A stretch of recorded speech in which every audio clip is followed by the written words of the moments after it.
So we're going to be doing the MMT for trunk flexion. For that, you're going to have your patient laying on their back in supine. So the first starting position with the hands are actually going to be across the chest. And what you're going to have your patient do is actually do crunching motion. There's no stabilization. I found that if you stabilize the distal ankles, it's a little bit better to allow the patient not to slide up and down the bed. So you can stabilize on the ankle. And then what you're going to have your patient do is go up into that crunching motion, making sure to lift off the scapulas. Yep. So right there it would automatically be a 4. And then you can come back down.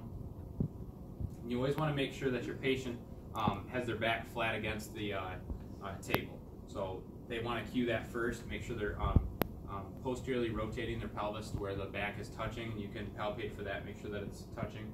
So if they've cleared the 4, what you'll have them do is actually go to their sides, behind their head with their hands, and then you're going to do the same motion. You're going to have them come up into that crunch, just like that, and that's actually going to be a 5. Once the scapulas and everything clear off, for the 3s and 2s, that's actually going to be a partial movement, so the scapulas won't come fully off of the table.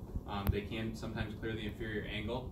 That'll be more of a 3 and a 2. And then the 1 obviously is just the contraction. So if they're laying flat and you can feel that contraction in the abs, but there's no movement, that'll be a 1. 0 is no trace of movement or contraction. Some clinical considerations, like I said, you want to make sure that the back is touching the table, because sometimes they'll try to engage pelvic muscles and stuff to help assist in lifting them. You just want to make sure you're isolating just the rectus abdominis in this one. So other than that, like I said, you can stabilize the ankles to make sure that they're not sliding or rotating their legs.